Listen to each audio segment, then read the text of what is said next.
اسی طرح قرآن پہ یہ مستشرقین بھی ایک وہ اعتراض کرتے ہیں جو مشرکین مکہ کیا کرتے تھے، اور وہ اعتراض کیا ہے کہ یہ کتاب جو نبی صلی اللہ علیہ وسلم کہتے ہیں نا میرے اوپر اللہ کی طرف سے نازل ہوئی ہے، یہ تو ان کی اپنی ذاتی تصنیف ہے، یہ اللہ کی طرف سے کوئی نہیں نازل ہوئی۔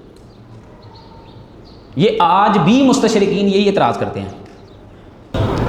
آپ کی ایک صفت بیان کی ہے اللہ تعالیٰ نے قرآن میں، اور وہ ہے نبی امی،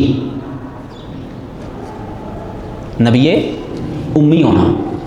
وہی جو انہوں نے بات کی کہ اگر یہ محمد صلی اللہ علیہ وسلم اس طرح کا قرآن، اس طرح کی شاندار کتاب بنا سکتے ہیں، تو تم لوگ تو اپنے آپ کو بڑے فصیح و بلیغ اور بڑا پڑھا لکھا مانتے ہو، اسی لیے تو عرب اپنے مقابلے میں ساری دنیا کو عجم کہتے ہیں نا، گونگا کہتے ہیں کہ ہماری زبان جو ہے وہ بڑی فصاحت و بلاغت والی ہے، تو تم پھر اس طرح کا قرآن بنا کے دکھاؤ۔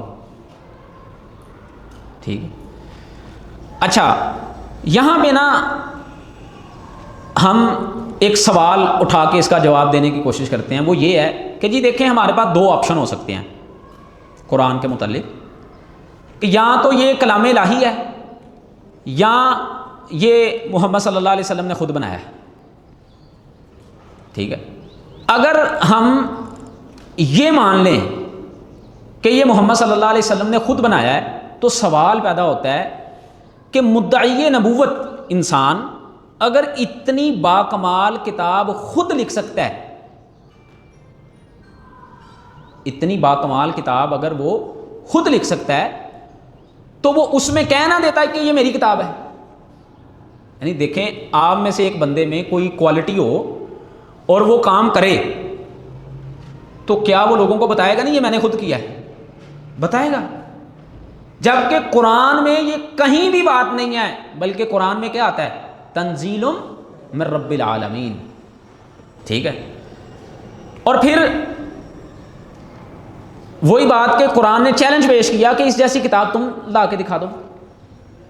ٹھیک ہے، تیسرے نمبر پہ جو نبی صلی اللہ علیہ وسلم نے اس میں غیب کی خبریں بتائیں، پہلے زمانے کے جو احوال امتوں کے بتائے، وہ آپ کو کہاں سے پتہ چلے؟ ٹھیک ہے، اسی طرح جو نبی صلی اللہ علیہ وسلم اور قرآن کی پیشن گوئیاں تھیں آنے والے وقتوں کے متعلق، اگر وہ ایک انسان کی کہی ہوئی بات تھی تو وہ جھوٹی کیوں نہیں ہوئی پھر؟ مثلاً پیشن گوئیوں میں سے ایک پیشن گوئی میں آپ کو بتاتا ہوں، قرآن مجید کا یہ کلیم ہے کہ یہ جو یہودی ہیں نا، لن یتمنوہ ابدا بما قدمت ایدیہم، ان کے ہاتھوں نے جو کچھ آگے بھیجا ہوا ہے نا، یہ موت کی کبھی تمنا نہیں کر سکتے۔ 1450 سال گزر گئے ہیں، آج تک من حیث القوم، ایک ہے انفرادی، قرآن کا چیلنج من حیث القوم ہے، من حیث القوم یہودی قرآن کو جھٹلانے کے لیے صرف اتنا کام کرنا تھا، کہہ دیتے کہ جی ہم موت مانگتے ہیں، لیکن نہیں مانگ سکے، آج تک نہیں مانگ سکے۔ یہ قرآن کی پیشن گوئی ہے۔ ٹھیک ہے، پھر دیکھیں یہ انسان کا نا طرز تحریر ہے۔ آپ دیکھیں کوئی بھی انسان کسی بھی ٹاپک پہ کتاب لکھتا ہے نا، تو وہ اس میں کچھ نہ کچھ اپنے متعلق، اپنے گھر والوں کے متعلق بھی کچھ چیزوں کو نقل کرتا ہے اس میں۔ ٹھیک ہے، قرآن نے نبی صلی اللہ علیہ وسلم کی نبوت کو تو بڑا ڈسکس کیا ہے، لیکن آپ کو پورے قرآن میں کہیں حضرت خدیجہ کا ذکر تو نہیں ملے گا، آپ کی اولاد بیویوں کے نام نہیں ملیں گے۔ ٹھیک ہے، پھر اس سے اگلی بات، قرآن مجید میں کچھ مقامات آپ کو ایسے بھی ملتے ہیں جہاں پہ اللہ تعالیٰ نے نبی اکرم صلی اللہ علیہ وسلم کی منشا کے خلاف حکم دیا ہے۔ مثلا آپ صلی اللہ علیہ وسلم نے شہد حرام کیا تھا اپنے پہ، قرآن کیا کہتا ہے؟ یا ایھا النبی لما تحرم ما احل اللہ۔ اگر یہ محمد صلی اللہ علیہ وسلم کی اپنی تصنیف ہوتی تو کوئی مصنف اپنے متعلق ایسی بات برداشت کرتا ہے؟ عبس وتولی ان جاءہ الاعمی۔ یہ چیزیں بتاتی ہیں کہ یہ رسول اللہ صلی اللہ علیہ وسلم کی اپنی ذاتی تصنیف نہیں ہے۔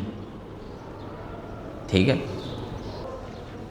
اگر قرآن مجید نبی صلی اللہ علیہ وسلم کی تصنیف ہی ہے تو آپ لوگ احادیث بھی پڑھتے ہیں، آپ نے احادیث میں موجود کلام اور قرآن میں موجود جو کلام ہے اس میں نمایاں فرق دیکھا ہوگا.